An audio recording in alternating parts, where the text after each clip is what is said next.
ஒரு தீக்குச்சி தீப்பெட்டியை பார்த்து கேட்டுதான், நாம் 2 பேரும் தானே உரசிக்கிறோம், ஆனால் நான் மட்டும் தீ பிடிச்சி எரிஞ்சு போகிறேன், நீ அப்படியே இருக்கிறியே அப்படின்னு தான்.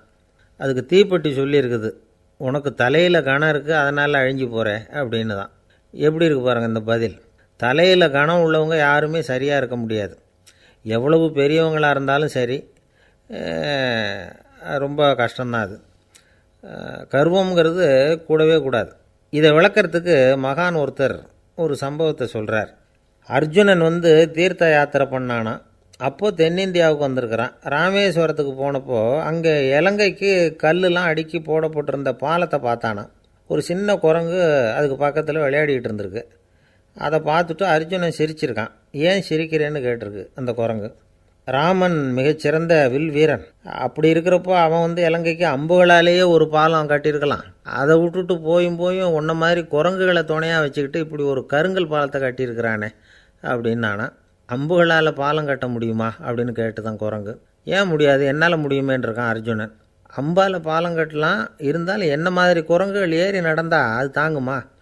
அதனால தான் ராமர் கருங்கல் பாலமே கட்டினார் அப்படின்னுது குரங்கு சொல்லிச்சான். அப்படியே சொல்கிற, நான் வேணும்னா இப்போ அம்புகளாலேயே ஒரு பாலத்தை கட்டுறேன், நீ அது மேலே ஏறி நடந்து பார்.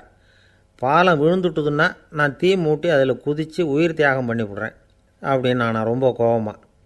உடனே அந்த சின்ன குரங்கு பெரிய உருவம் எடுத்துட்டு தான் கையில் கதையோடு அர்ஜுனன் முன்னாடி நிற்கிறான் அனுமன். பார்த்தா, என்னுடைய தலைவர் ராமரையா இழிவாக பேசுகிற நீ அப்படின்னுது குரங்கு சொல்லிச்சான். அப்படியே சொல்கிற, நான் வேணும்னா இப்போ அம்புகளாலேயே ஒரு பாலத்தை கட்டுறேன், நீ அது மேலே ஏறி நடந்து பார்.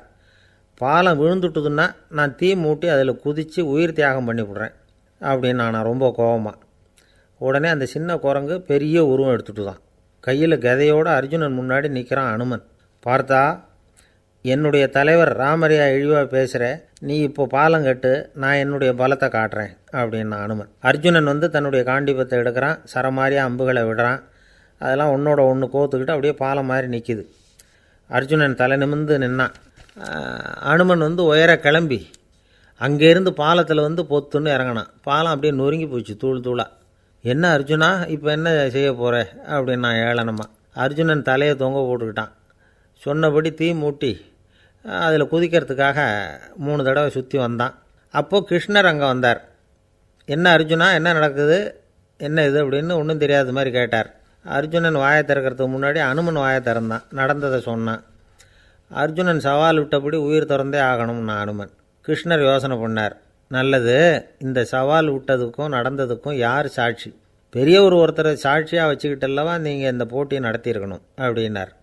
அதனால் என்ன, இப்போ மறுபடியும் அந்த போட்டியை நடத்திவிட்டா போச்சு, என்னால் அந்த அம்பு பாலத்தை நொறுக்க முடியாதா அப்படின்னு அனுமன்.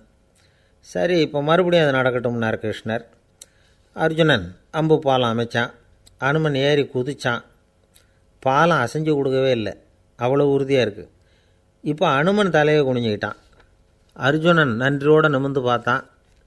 கிருஷ்ணருடைய தோள்கள்லேயும் முதுகள்லேயும் ரத்தம்.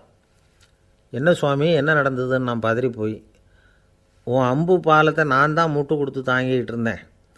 அனுமன் குதித்தப்போ என் மேலே ஏற்பட்ட காயங்கள் இவை. பின்ன உன்னுடைய அம்பு பலத்தினாலேயா பாலம் நின்றுதுன்னு நினைக்கிற அப்படின்னாராம். முதல்ல அர்ஜுனன் அப்புறம் அனுமன் 2 பேருக்குமே கர்வ பங்கம் ஆகிட்டு தான். அதாவது அவங்கக்கிட்ட இருந்த கர்வம் போயிட்டுது. யாராக இருந்தாலும் கர்வம் கூடாதுங்கிறத இதிலேருந்து நாம் புரிஞ்சுக்கணும். இந்த காலத்தில் நாமெல்லாம் எந்த விஷயத்துக்கெல்லாம் கர்வப்பட்டுக்கிட்டு இருக்கோம் தெரியுமா? 2 பெண்கள் தங்களுடைய கணவன்மார்களை பற்றி ரொம்ப பெருமையாக பேசிக்கிட்டாங்களாம். அதில் ஒரு அம்மா சொல்லியிருக்கு, என் வீட்டுக்காரர்கிட்ட எந்த சப்ஜெக்ட் கொடுத்தாலும் சரி அந்த விஷயத்தை பற்றி அழகாக 1 மணி நேரம் பேசுவார் அப்படின்னாங்களாம். உடனே இன்னொரு அம்மா, அது என்ன பிரமாதம், என் வீட்டுக்காரருக்கு சப்ஜெக்டே தேவையில்லை, விஷயமே இல்லாமல் நாள் பூரா பேசிக்கிட்டு இருப்பார் அப்படின்னாங்களாம்.